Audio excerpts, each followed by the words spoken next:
If your loved one is at risk of a fall, the Symphony Medical Alert System from CVS Health can help support their safety in their home with 24/7 emergency monitoring, even when you can't be there. Terms and conditions apply. Learn more about Symphony at cvs.com/symphony or find it at your nearest CVS Health Hub.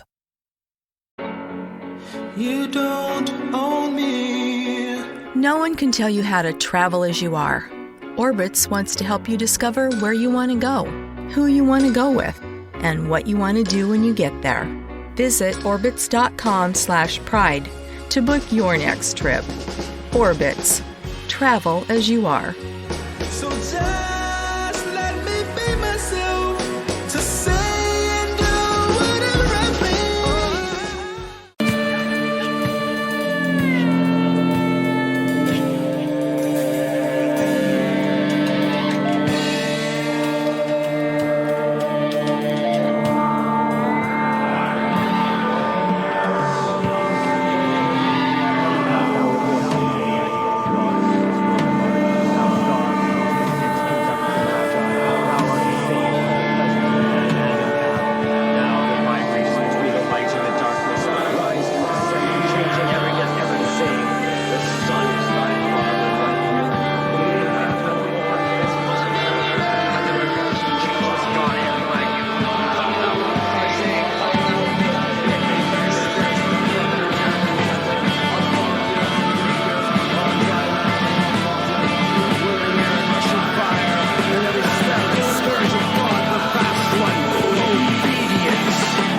Welcome to Magic Without Fears, Hermetic podcast. I'm your host, Frater RC. For more and exclusive episodes, visit magicwithoutfears.com. Thank you for your support. Well, I'm excited to return to a bit of our readings from Franz Hartmann's Magic, White and Black, which is a wonderful piece of history that really shows some of the interesting perceptions a doctor, physician living at the end of the 19th century had, who was not only a founder of the OTO, but an influential thinker in his time. So here we go.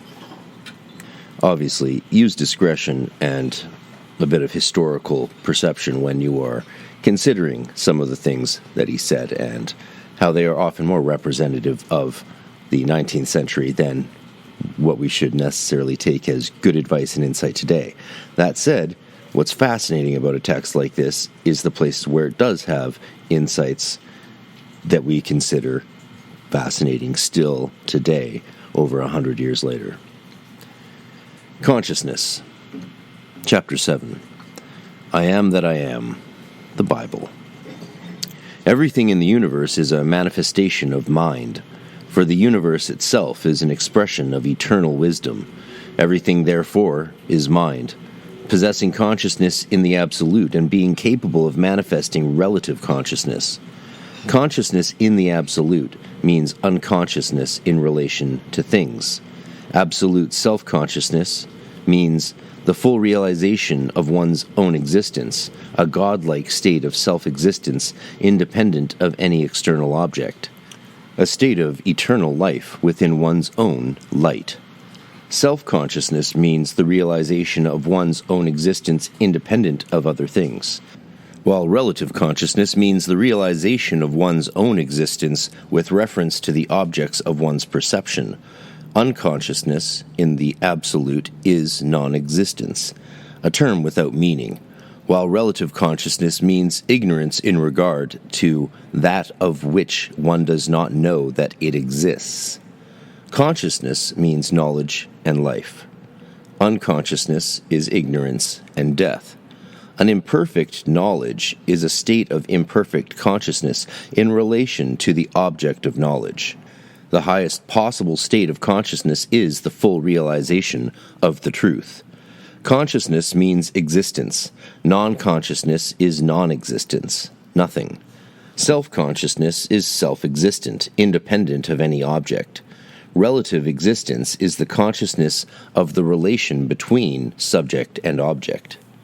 A thing has no existence relatively to ourselves before we become conscious of its existence. A person who does not realize his own existence is unconscious, and for the time being, to all practical purposes, as far as he himself is concerned, dead. A state of existence is incomprehensible unless it is experienced and realized. And it begins to be from the moment that it is realized. If a person were the legal possessor of millions of money and did not know it, he would have no means to dispose of it or enjoy it. A man may be present at the delivery of the most eloquent speech, and unless he hears what is said, that speech will have no existence for him. Every man is endowed with reason and conscience, but if he never listens to its voice, the relation between him and his conscience will cease to exist, and it will die for him in proportion as he loses the power to hear it.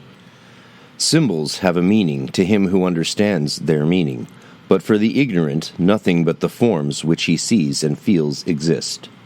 Their meaning has no existence for him. A man may be alive and conscious in relation to one thing, and dead and unconscious relatively to another. One set of his faculties may be active and conscious, while another set may be unconscious and its activity suspended. A person who listens attentively to music may be conscious of nothing but sound. One who is rapt in the admiration of form is only conscious of seeing. Another who suffers from pain may be conscious of nothing but the relation that exists between him and the sensation of pain. A man absorbed in thought may believe himself alone in the midst of a crowd. He may be threatened by destruction and be unconscious of the danger. He may have the strength of the lion, and it will avail him nothing unless he becomes conscious of it. He cannot be immortal unless he becomes conscious of immortal life. The more a person learns to realize the true state of his existence, the more he will become conscious of his existence. If he does not realize his true position, illusions will be the result. If he fully knows himself and his surroundings, he will be conscious of his own powers. He will know how to exercise them and become strong. To become conscious of the existence of a thing is to perceive it. To perceive it means to enter into relation with it and to feel the existence of that relation. Life itself is a manifestation of consciousness. Motion is a manifestation of life. A thing without consciousness of any kind is unthinkable and could not exist. Even the most immovable mountains are states of mind, corporified eternal thoughts, and as such they are expressions of consciousness. They feel the power of gravitation and speak through the mouth of the echo. The body of our Mother Earth, although devoid of self-consciousness and intellectual reasoning, is nevertheless conscious of the presence of the sun, turning with incredible velocity around its axis. Each of its parts strive to receive the full influence of his light, and after receiving his blessing gives way to another part to be blessed likewise. Stars and planets, worlds and molecules are attracted toward each other, all by the action of eternal love, which could produce no reaction on absolute consciousness if such a thing could exist. Absolute self-consciousness belongs only to God. He alone is self-existent and independent of any outside conditions. He is self-sufficient and needs nothing to excite consciousness or knowledge in him. Man's self-consciousness, insofar as the realization of a divine presence has not awakened within him, is as much an illusion of his imaginary self-existence because it is then not his true real I, but nature that has become self-conscious in him, producing that ever-changing and impermanent sense of the ego, which appears from hour to hour and from day to day, chameleon-like under different attributes. This artificially produced ego is a mere nothing. And one proof of it is that the great majority of people continually require some stimulus to enable them to know that they exist. If they are alone and without pastime, they are miserable. If they are only in company with themselves, they are then in company with nothing. Without an amusement of some kind, they would become insane or die. But he, in whom the divine consciousness of his true inner self has awakened, will require no external stimulus to let him know that he lives. He may be shut up in a prison or in a tomb. He carries his own light with him. He cares little for the company of men, if he is in company with his God. Man is an organism in which either God or nature, or the antithesis of God, the devil, may become self-conscious. If only nature is self-conscious in him, he has then no real life or consciousness of his own. It is absurd of him to speak of dying, because he has never yet come to life. If God has become self-conscious in him, he will be one with God, whose temple he is. If the self-consciousness of the devil resides in his house, then he is a personal devil for all practical purposes and intents. From the moment that man becomes relatively conscious of the existence of a spiritual power within his soul, he enters into relationship to that power, and he attains spiritual consciousness. But it may still be a long time until that power becomes fully alive and self-conscious in him.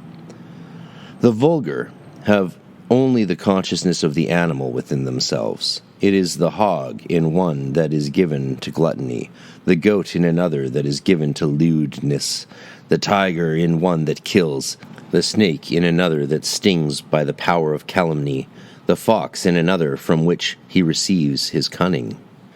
They are houses which the master has never inhabited, or which he has deserted, and which are filled with animals.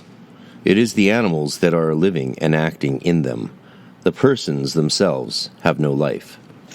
As everything that exists is of a threefold nature, so there are three modes of perception: the physical perception, the perception of the soul, and the spiritual perception.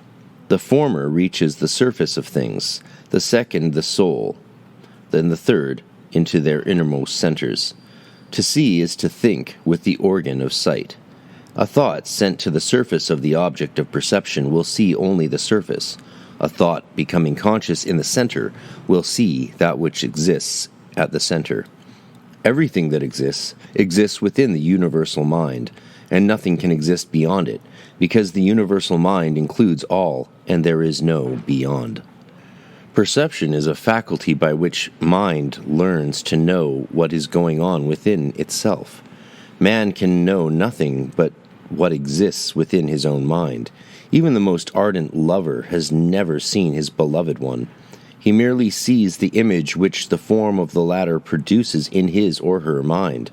If we pass through the streets of a city, the images of men and women pass review in our mind while their bodies meet our own. But for the images which they produce within our consciousness, we would know nothing about their existence. The images produced in the mind come to the consciousness whose seat is the brain. If man's consciousness were centered in some other part of his body, he would become conscious in that part of the sensations which he receives. He might, for instance, see with his stomach or hear with his fingers, as has been actually the case in some somnambulic states. From the relations existing between object and subject, physical senses came into existence. There could be no perception without resistance. If our bodies were perfectly transparent to light, we could not perceive the light because light cannot illuminate itself. The astral light penetrates our bodies, but we are not able to see it with our physical eyes, because the physical body offers no resistance to it. But when the physical body begins to sleep, the life retires from the outer into the inner man. The astral man may become conscious of the existence of that higher light and see it like beautiful stars or sheets of light, resembling the electric light falling through a crystal globe. At the time when we fall asleep, consciousness gradually leaves its seat in the brain and merges into the consciousness of the inner man. It may then begin to realize another state of existence, and if a part of the consciousness still remain with the brain, the perception of the inner consciousness may come to the cognizance of the lower, personal self. We may, therefore, in that half-conscious state, between sleeping and waking, when our consciousness is, so to say, oscillating between two states of existence, receive important revelations from the higher state and retain them in the memory of the external self. The more our consciousness merges in that higher state, the better we realize the higher existence, but the impressions upon our personal self will become dim and perhaps not be remembered. But as long as the greatest part of our consciousness is active within the material brain, the perceptions of the higher state will only be dim and mixed up with memories and sensations of the lower state of existence. The images will be confused. When the turmoil of external life ceases and the external senses come to rest, then is the time for the inner senses to become more active, and then the neophyte may enjoy communion with his master, the divine Adonai. Then may he receive lessons from the world of the spirit, and problems that were too difficult for him to be solved while his external senses were fully alive may now become clear to him in his sleep, and even be remembered when he, quote, awakens again to external life. The tranquility of the outer senses facilitates the action of the inner senses. The tranquility of the outer senses facilitates the action of the inner senses. It is said of Socrates that he once stood for 18 hours immovable and absorbed in thought. But in the fully illuminated seer, the external and internal consciousness are as one. Jakob Böhme was in a state of divine illumination for 3 weeks and followed during that time his occupation as a shoemaker. Life, sensation, perception, and consciousness may be withdrawn from the physical body and become active in the astral body of man. The astral man may then become conscious of his own existence independent of the physical body and develop his faculties of sense. He may then see sights, which have no existence for the physical eye. He may hear sounds that the physical ear cannot hear. He may feel, taste, and smell things whose existence the physical senses cannot realize, and which consequently have no existence to them. What an astonishing sight would meet the eyes of a mortal if the veil that mercifully hides the astral world from his sight were to be suddenly removed. He would see the space which he inhabits occupied by a different world, full of inhabitants, of whose existence he knew nothing. What before appeared to him dense and solid would now seem to be shadowy, and what seemed to him like airspace he would find peopled with life. All houses are haunted, but not all persons are equally able to see the ghosts that haunt them, because to perceive things on the astral plane requires the development of a sense adapted to such perceptions. Thoughts are ghosts, and only those that can see thoughts can see ghosts, unless the latter are sufficiently materialized to refract the light and become visible to the eye. Nor is it necessary that the person whose ghost haunts a house should have died. There are many living persons whose spirits haunt the houses which they formerly inhabited, each thought expressed with a certain intensity of will. Each curse and each blessing that comes from the heart gives birth to a spirit that may haunt a place, and even produce external and visible effects under certain conditions. We may feel the presence of an astral form without being able to see it, and be just as certain of its presence as if we did behold it with our eyes. For the sense of feeling is not less reliable than the sense of sight. The presence of a holy, high, and exalted idea that enters the mind fills it with a feeling of happiness, with an exhilarating influence whose vibrations may be perceived long after that thought has gone. Each human being may be looked upon as an unlimited sphere of consciousness with a visible center. Each resembles a living nebula, of which only the solid kernel is visible. Visible man is not all there is of man, but surrounded by an invisible mental atmosphere comparable to the pulp surrounding the seed in a fruit. But this light, or atmosphere, or pulp, is the mind of man, an organized ocean of spiritual substance wherein all things exist. If man were conscious of his own greatness, he would know that within himself exists the sun and the moon and the starry sky and every object in space, because his true self is God, and God is without limits. To see a thing is identical with feeling it with the mind. The mind of man extends through space, and is therefore not merely the images of things we see, but the things themselves that exist within the periphery of our mind, however distant from the center of consciousness they may be. And if we were able to shift that center from one place to another within the sphere of the mind, we might in a moment of time approach to the object of our perception. If you throw a handful of sand into a quiet lake, does not every grain form a center of motion upon the surface, from whence proceed concentric waves in all directions?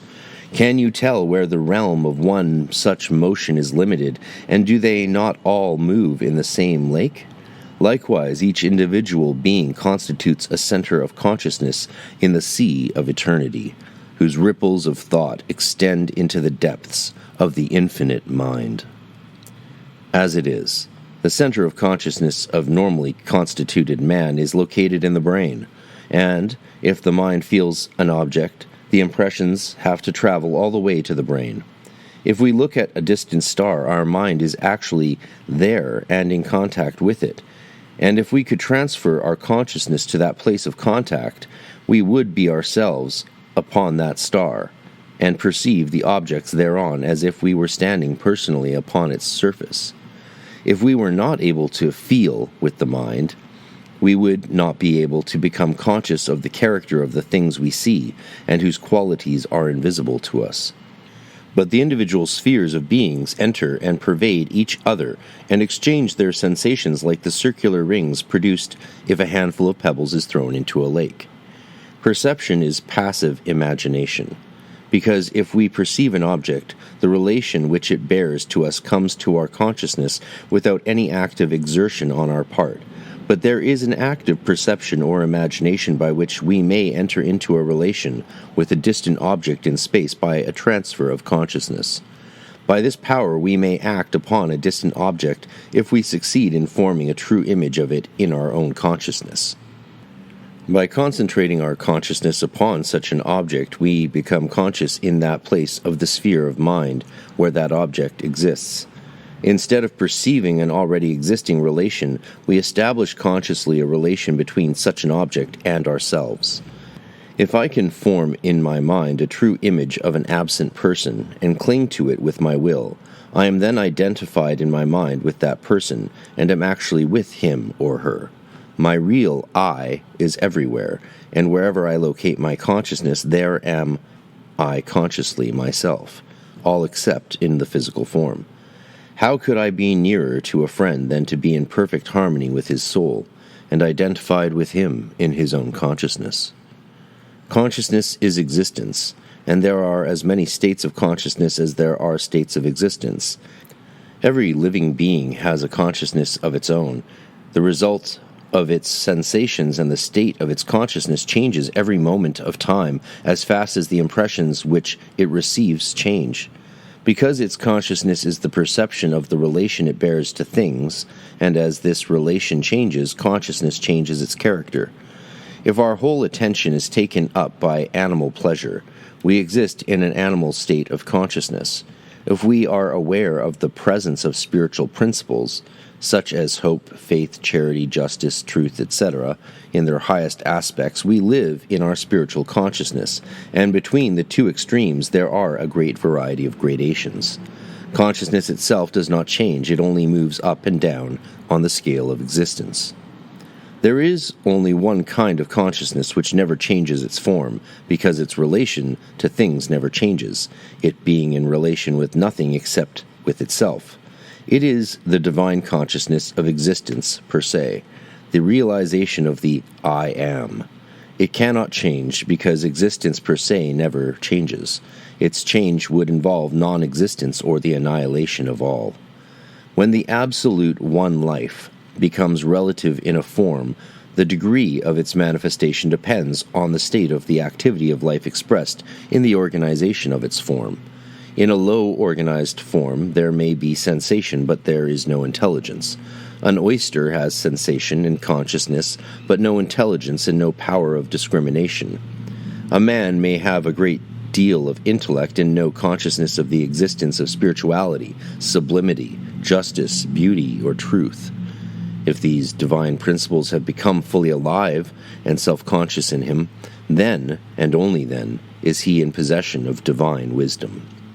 The lowest existences follow implicitly the laws of nature or of universal wisdom. They have no wisdom of their own. The highest spiritual beings follow their own wisdom, but their wisdom is identical with the universal law. The difference between the lowest beings and the highest ones is therefore that the lowest ones perform the will of God unconsciously and unknowingly, while the highest ones do the same thing knowingly and consciously. It is only the intermediary beings between the lowest and the highest who imagine that they are their own lawgivers and may do what they please. The muscular system exercises its habitual movements in the act of walking and eating, etc., without being especially guided by a superintending intellect like a clockwork that, after being once set in motion, continues to run. And a man who is in the habit of doing that which is right and just will act in accordance with the law of justice instinctively and without any consideration or doubt. Each state or existence has its own mode of perception, sensation, instinct, consciousness, and memory, and the activity of one may overpower and suppress that of the other. A person, being only conscious of the sensations created by some physical act, is at that time unconscious of spiritual attractions. One who is under the influence of chloroform may lose all his external sensations of pain, and yet be conscious of his surroundings. One in a state of trance may be fully awake on a higher plane of existence and entirely unconscious of what happens on the physical plane. The muscular system may be semi-conscious and overpower the intellect, or the conscious and intelligent brain may control the muscular system. A person may climb up to the most dizzying heights of a tower or a mountain peak, and if there is a rail or a staircase to afford him even an imaginary protection, he will not be very liable to become overpowered by the sense of danger. His intellect may be aware of danger, but reason teaches the unreasoning animal man, filling the muscular system with the sensation of security, and he will not be very liable to fall. But if you remove the protection, the sensation of danger presenting itself before the mind impresses the unreasoning animal instincts with the overpowering illusion of fear, and danger may become imminent. The body becomes conscious of the attraction of the chasm, the intellect too weak to guide the will to resist the tendency of the excited body to follow that attraction, and the person may fall. The unintelligent muscular system is conscious of nothing else but the attraction of earth. In it, the element of earth predominates, and unless it is upheld by the intellect and will, it seeks to act according to the impulse created in it by that attraction. The astral body, per se, is unintelligent, and unless infused with the intelligence coming from the higher principles, it follows the attractions of the astral plane. These attractions are the emotions created by desires. As the physical body, if unguided by reason, may fall and perish by the fall, so the astral body, following the attractions of love and hate, may refuse to obey the intelligent principle of man and seek its own destruction. The animal consciousness of man is that unreasoning brute instinct which impels him to seek for the gratification of his natural desires. Correctly speaking, there is no such thing as animal reasoning, animal intellect, animal consciousness, etc. Consciousness, reason, intelligence, etc. in the absolute have no qualifications. They are universal principles, that is to say, functions of the universal one life, manifesting themselves on various planes in mineral, vegetable, animal, human, astral, and transcendental forms. The condition of a person whose consciousness is no more illuminated by reason is seen in cases of emotional mania, and sometimes in cases of actual obsession. In such cases, the person will act entirely according to the impulses acting upon his lower consciousness, and when he recovers his reason, be entirely unconscious of his actions during that state. Such states manifest themselves in only one person, or they may simultaneously affect several persons, and even whole countries, becoming epidemic by the law of induction, as has been experienced in some wholesale obsessions occurring during the Middle Ages.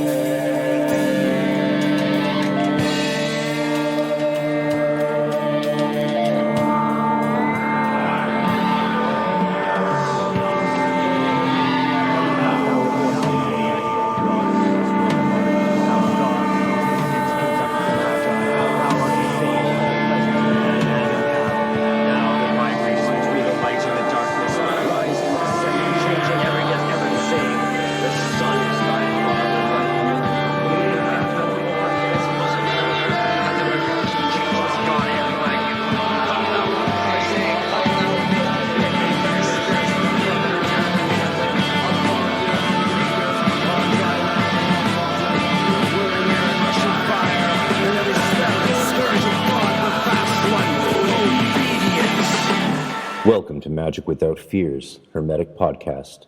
I'm your host, Frater RC. For more and exclusive episodes, visit magicwithoutfears.com. Thank you for your support. Worried about mom or dad falling? The Symphony Medical Alert System from CVS Health helps make their home safer, even if you can't be there. Symphony works with voice activation or a care button they can opt to wear, along with smart sensors for coverage around the home. With 24/7 emergency response and an app to tie it all together, you can monitor your loved one's well-being for enhanced peace of mind. Terms and conditions apply. Learn more about Symphony at cvs.com/symphony or find it at your nearest CVS Health Hub. Discover the new 3-Step Pro Partial Range, specifically designed to clean your partials and remaining teeth in 3 simple steps. Clean your partial, strengthen your natural teeth, protect your whole mouth. Stand up to further tooth loss with Polident Pro Partial. Available at Walmart.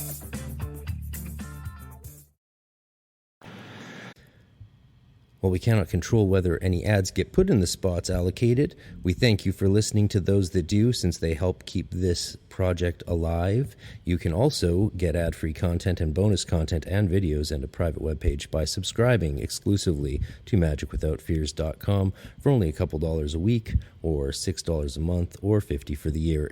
It helps a lot, plus you get emails about other exclusive things. Thank you very much.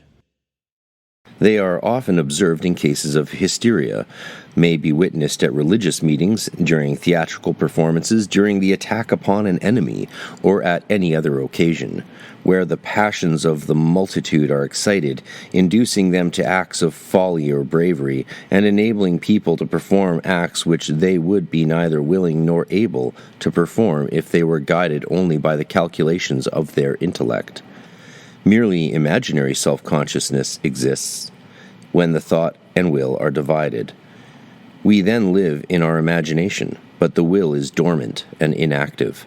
Only when will and thought become united and act as one, then will true self-consciousness become manifest. The self-conscious will, receiving its light from thought, is a god or a devil according to its tincture. In its full development, it is a power beyond the comprehension of normal man.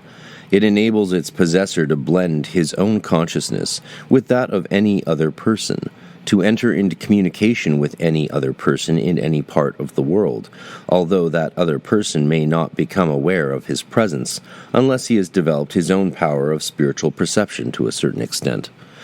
If we steadily concentrate our thought upon a person or a place, the highest thought energies residing in the 5th principle of man will actually visit that place, because thought is not bound by the laws of gross matter regarding space and time, and we are able to think of a far-off place as quick as of one that is near.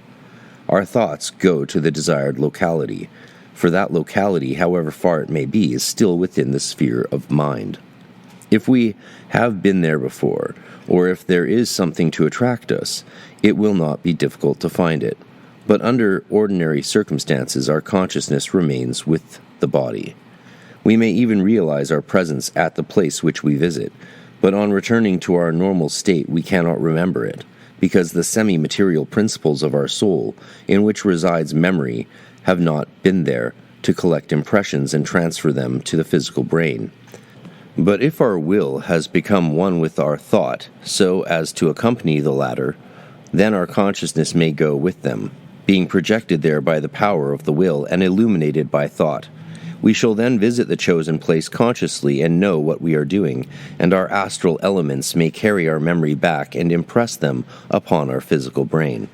The reason why such things sometimes take place at the time of death, and the conscious appearance of a dying person occurs at a distant place to visit a friend, is because at the time of dying the will becomes again free and unites with the thought of the person, thus forming a veritable spirit, a union of will and thought. It sometimes happens that the double of a sleeping person is attracted to a distant place, acting, however, like an automaton without intelligence. This simply shows that the will of the person was not set free. His thought was there, but not his conscious will.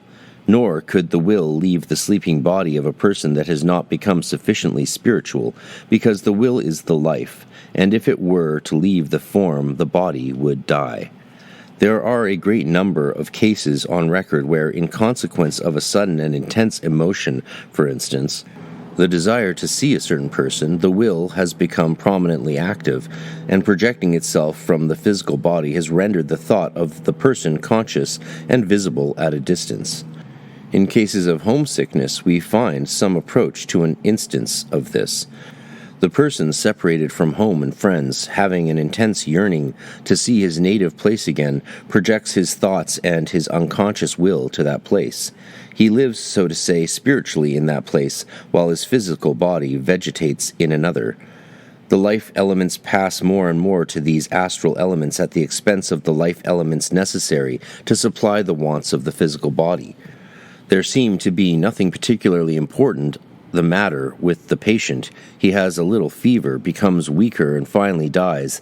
That is to say, he goes where he desires to go, although his gradual going is imperceptible and unrecognizable to physical senses. Sometimes, in cases of sickness, a similar process takes place. When, from whatever cause, the union between the physical form and the astral body becomes weakened, the astral form may separate itself for a while or permanently from the physical form and follow a stronger attraction, and in such cases it may be seen by persons gifted with second sight.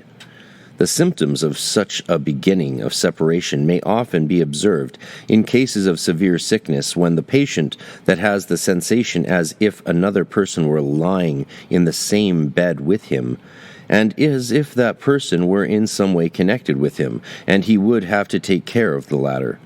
As recovery takes place, the principles whose cohesion has been loosened become reunited, and that sensation disappears.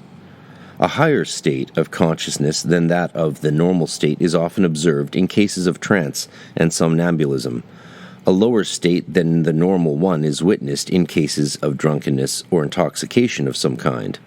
A case is cited in Dr. Hammond's book on insanity, in which a servant, while in a state of intoxication, carried a package with which he had been entrusted to the wrong house. Having become sober, he could not remember the place, and the package was supposed to be lost.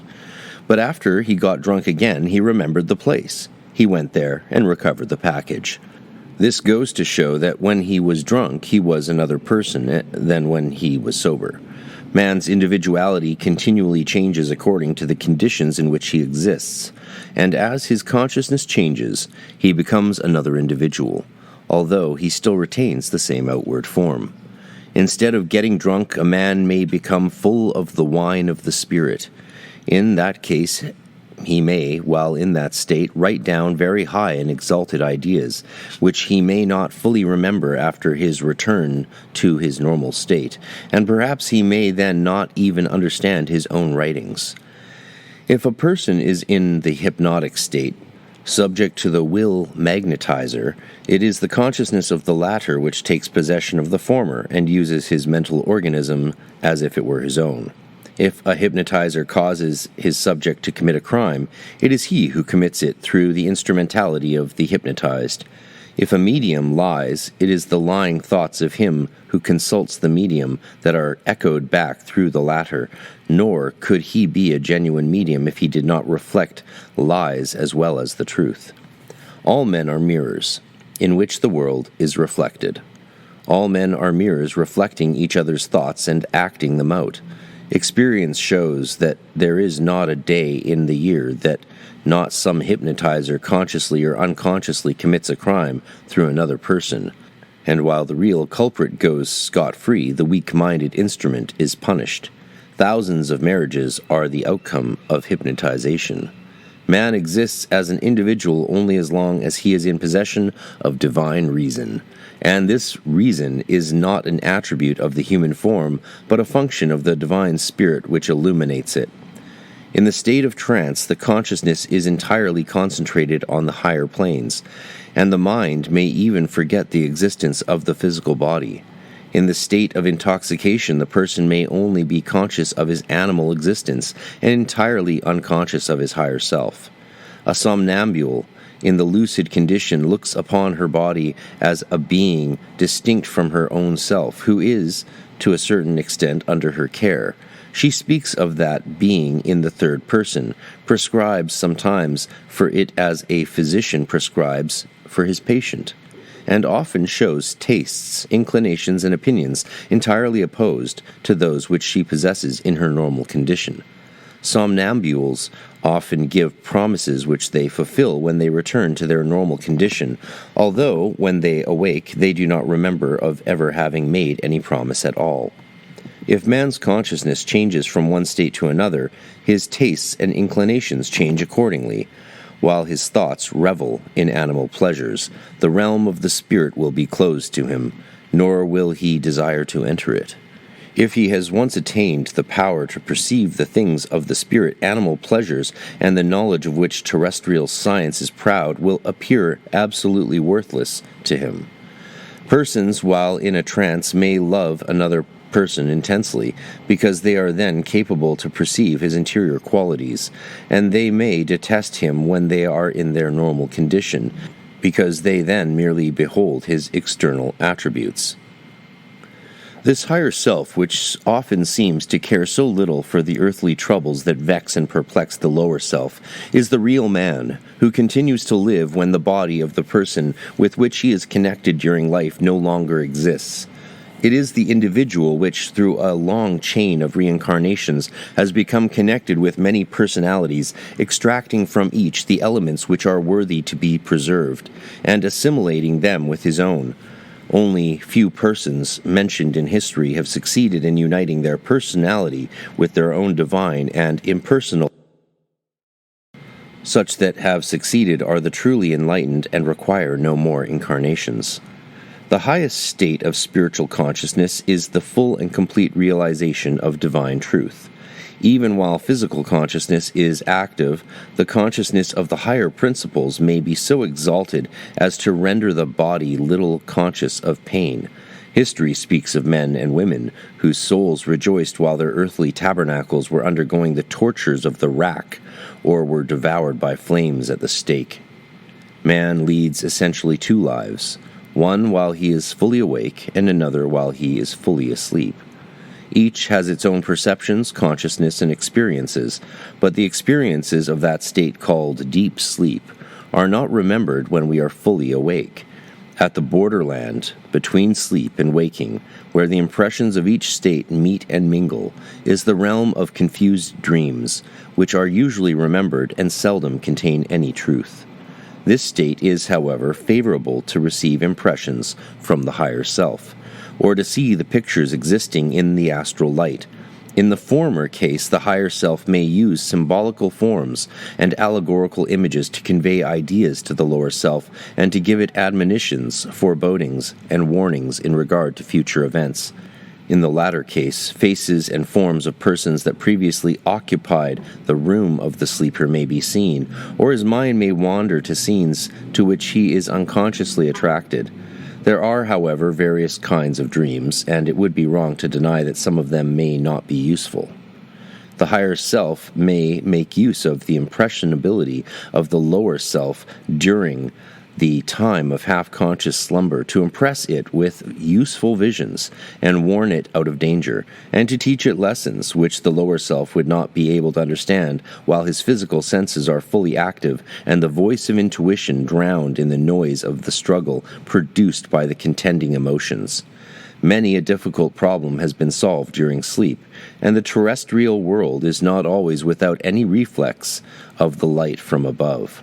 The mind of the sleeper during the sleep of the body may come into contact with other minds and pass through experiences which he does not remember when he awakes.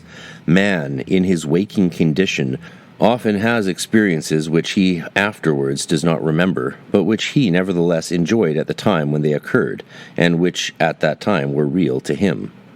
Note: man has not only a double consciousness, but he leads two lives which are separate and yet one.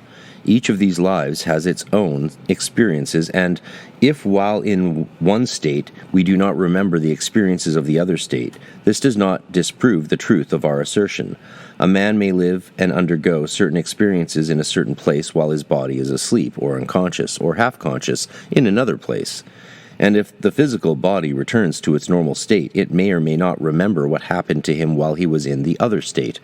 But there are some exceptional cases in which the consciousness of both states may become blended, and then the person may remember where he had been and what he had been doing while in that other case. One such extraordinary case is mentioned in A.P. Sinnett's Incidents in the Life of Madame Blavatsky. Speaking of her sickness in Tiflis, Madame Blavatsky says that she had the sensation as if she were two different persons, one being the Madame Blavatsky whose body was lying sick in bed, the other person an entirely different and superior being. Quote, "When I was in my lower state," she says, "I knew who that other person was and what she or he had been doing. But when I was that other being myself, I did not know or care who was that Madame Blavatsky." End quote. It is therefore very well possible that Madame Blavatsky's transcendental ego, with all its consciousness, faculties, and powers of perception, in fact, her real self, was consciously and really undergoing certain mysterious experiences in Tibet, while the physical instrument, which we call Madame Blavatsky, was sick in Tiflis. But such an explanation will become incomprehensible to those persons who imagine the physical body of a person to be the whole of his person, and his physical form to be his own real self. Only when the relations existing between the higher and the lower self will be fully understood by our would-be philosophers will their eyes become open to a realization of the truth that man's phenomenal terrestrial self is nothing else but a temporary illusion, a bundle of ever-changing powers and principles held together by the power of the divine spirit, and endowed by the latter with the faculty to perceive, to think, to will, and to remember. A fleeting cloud of living matter, illuminated for the time being by the light of the Spirit, a mere instrument through which impersonal forces act, while the real self of man exists in another region of thought, and is known only to those who are passing through the process of spiritual regeneration. A mixture of the various states of sensation and perceptions produces the normal consciousness of man. Man feels in himself at least two sets of attractions that come to his consciousness, the earthly and the fiery elements. One set drags him down to earth and makes him cling with a firm grasp to material necessities and enjoyments. The other set, lifting him up into the region of the unknown, makes him forget the allurements of matter, and by bringing him nearer to the realm of the abstract ideas of the good, the true, and the beautiful, gives him satisfaction and happiness.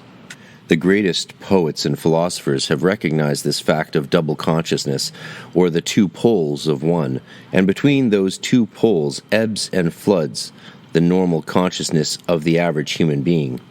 Goethe expresses this in his Faust in about the following terms: "Two souls, alas, are conscious in my breast. Each from the other tries to separate. One clings to earth, attracted by desire, the other rises upward," etc. Zwei Seelen leben in meinen Brüsten. One attraction arises from spirit, another from matter. By the power of reason, man is enabled to choose which way he will follow, and by the power of his will, he is enabled to follow his choice. He may concentrate his consciousness entirely on the lower plane, and sinking into sensuality, become entirely unconscious of the existence of the higher aspirations. Or he may live entirely in the higher planes of thought and feeling, grow to realize fully the beauties, realities, and truths of the spirit, and become dead to the attractions of matter. A self-centered and narrow-minded man may have his consciousness narrowed down to a small sphere. A great and liberal mind may expand it without any limits, until the whole of space will appear to him to be filled with his own consciousness, and his power of perception will enable him to penetrate all the mysteries in nature. Few, may be able to reach such a state, and few will be able to comprehend its possibility.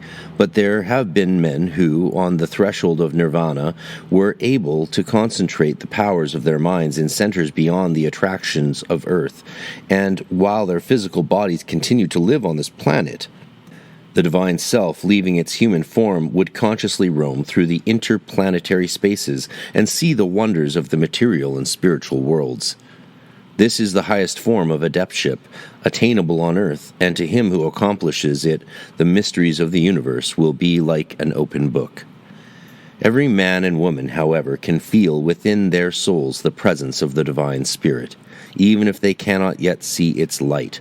This is the beginning of that true spiritual consciousness to which we should cling at all times, and which finds its expression in the adoration of the highest good.